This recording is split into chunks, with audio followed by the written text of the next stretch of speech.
안녕하세요. 저는 허미진이고요. 올해로 30살 되었습니다. 전에 이제 아이돌을 했던 경력이 있어서 이렇게 오게 되었어요.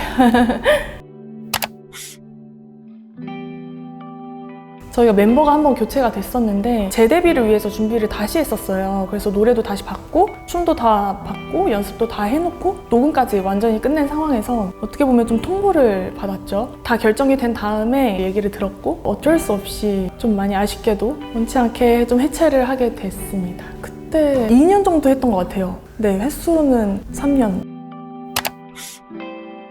사실 저희 같은 경우에는 정산을 받은 적이 없어요. 2년 동안 하면서 행사도 다니고 했지만 연습생 때 썼던 것들 그런 것들을 다 탕감하지는 못하고 사실 정산서도 달라고 했는데 바로 주시지는 않았고요. 조금 걸리기는 했지만 주시긴 주셨어요. 사실 정산서를 받아도 이게 뭐가 빠져있는지 뭐가 들어있는지 실제로 행사할 때 받은 금액이 얼마인지는 저희는 모르는 부분이잖아요. 보더라도 사실 그렇게 큰 의미는 없었던 것 같아요. 근데 어쨌든 확실한 건 아직 빚이 많다 라는 것만 알게 됐었죠. 그래서 정산은 꿈도 못 꿨던 것 같아요.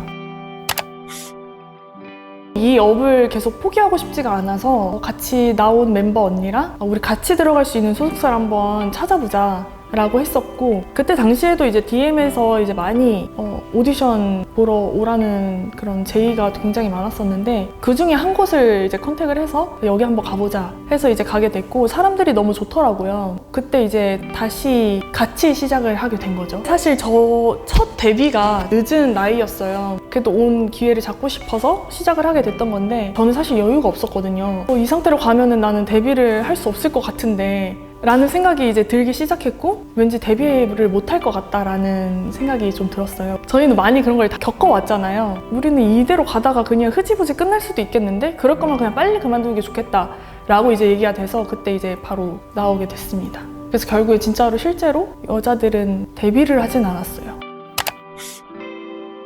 현재는 보험 설계사 일을 하고 있고요. 그 전에는 쇼핑몰 운영도 해보고 또 카페 운영도 걸그룹을 하다 보면 저희가 돈을 벌 수가 없거든요. 그러니까 수익이 생기지 않는 이상은. 그래서 이제는 우리 한번 돈을 벌어보자 해서 조금 관심이 있었던 분야가 이제 쇼핑몰이었거든요. 쇼핑몰을 시작을 했는데 생각보다 쉽지는 않았고 그리고 촬영 장소도 사실 저희는 이제 카페 가서 사진을 찍고 하는데 보통 카페들은 상업적인 걸 못 찍게 해요. 그러다 보니까 쫓겨나기 좀 일쑤였거든요. 이거 조금 방법을 좀 찾아야 되겠다라고 생각을 했는데 그때 당시에 그 같이 일했던 언니가 카페에서 일을 하고 있었어요. 거기 사장님께서 너희 그러면은 카페에 와서 오전에 오픈하기 전에 와서 그냥 촬영을 해라 라고 말씀을 하셔가지고 다행히 이제 배려를 많이 해주셔서 저희가 거기서 촬영을 하게 됐고 안타깝게도 그 카페 사장님께서 몸이 조금 안 좋아지셨어요. 좀 급하게 인수할 사람을 필요로 했는데 그때 이제 언니한테 제안을 해서 너희 한번 카페 한번 해볼래? 라고 하신 거예요. 그래서 그럼 쇼핑몰도 하고 있으니까 거기서 같이 옷도 팔고 커피도 같이 팔고 하면 좋겠다 라고 해서 그때 이제 카페로 전향을 하게 됐죠. 그러다가 한 2년 정도 운영을 하고 코로나 때 좀 너무 힘들었었어요. 이제는 한 명이 그냥 맡아서 하는 게 더 좋겠다라고 이제 저희끼리 얘기를 나눈 다음에 제가 그냥 다른 이제 업을 선택을 해서 가야겠다라고 하고 저는 이제 보험업에 이제 종사를 하게 된 거죠. 아무래도 할 줄 아는 게 사실은 춤추고 노래하고 촬영하고 모델 일을 한다든지 그런 쪽으로만 하다 보니까 사실 제가 뭘 더 할 수 있는지를 좀 모르겠더라고요. 이거는 다들 공감하실 거예요. 특별한 능력이 있는 것도 아니고 다른 일을 도전하기에 사실 되게 두려움이 조금 컸거든요. 또 아무래도 그런 업을 하다 보면 돈을 못 버는 경우가 꽤 많아요. 지금 또래 친구들은 돈을 벌고 다 직장 생활을 하고 뭔가 자기의 삶을 꾸려나가고 있는데 저희는 이제 시작인 거죠. 그런 부담감 그리고 좀 뒤처지는 것에 대한 그런 두려움들이 조금 있었어요. 시작하기가 조금 어려웠는데 그래도 다행히 저 같은 경우에는 같이 일했던 언니랑 함께 하게 돼서 그래도 조금 서로 의지하면서 할 수 있어서 더 용기를 냈던 것 같아요. 아이돌을 준비하는 동안은 사실 할 수 있는 거라고는 알바밖에 없거든요. 사실 알바하기도 쉽지 않죠. 그거는 회사에서 허락을 해줘야 되는 부분인 거고 그마저도 연습하고 뭐 해야 될 게 많기 때문에 알바도 거의 못하지만 그 시간 동안 다른 친구들은 뭐 회사에 취직을 하고 실력을 쌓고 여러 가지 일들을 많이 할 거 아니에요. 거의 대부분은 자영업자로 많이 빠지시는 것 같고요. 근데 그 이유가 제가 생각해 봤을 땐 경력이 없기 때문에 경력이 단절되어서 예체능을 했던 그런 친구들이라든지 경력이 단절된 친구들을 위한 뭔가 정책이 있으면 더 좋을 것 같기는 해요.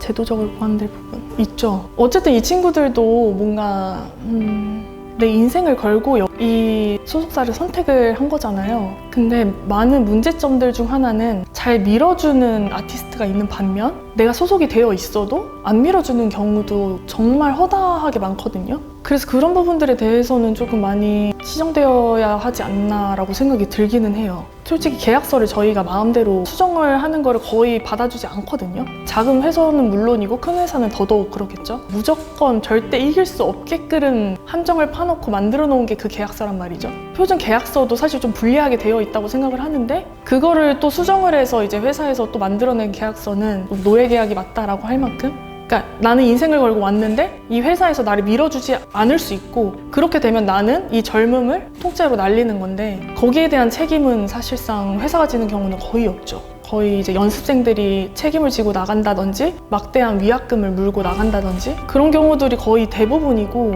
저는 그런 것들만 많이 봐와서 사실 많이 바뀌어야 되는 부분이 아닌가 하는 생각을 종종 했어요. 사실은 학생이었고 뭐 세상 물정 모르는 건 기본이고 사회가 어떤지도 몰랐었거든요. 근데 정말 많이 느꼈던 건 계약서를 절대 함부로 쓰면 안 된다고 생각해요. 왜냐면 그때 당시에는 그냥 내가 이 일이 너무 하고 싶고 그런 의욕이 그냥 앞서는 마음에 무턱대고 사인하는 경우들이 정말 많은데 그게 정말 이제 인생을 좌우하거든요. 근데 그런 부분들을 많이 겪다 보니까 이제는 사회에 나갔을 때도 계약서적인 부분은 정말 좀 철두철미하게 보는 편이고요. 그 계약서 한마디 한마디가 정말 너무너무 무섭고 그 사인 하나가 정말 그 나의 5년, 7년을 좌지우지한다는 게 좀 많이 무섭더라고요. 그걸 정말 뼈저리게 깨달았거든요.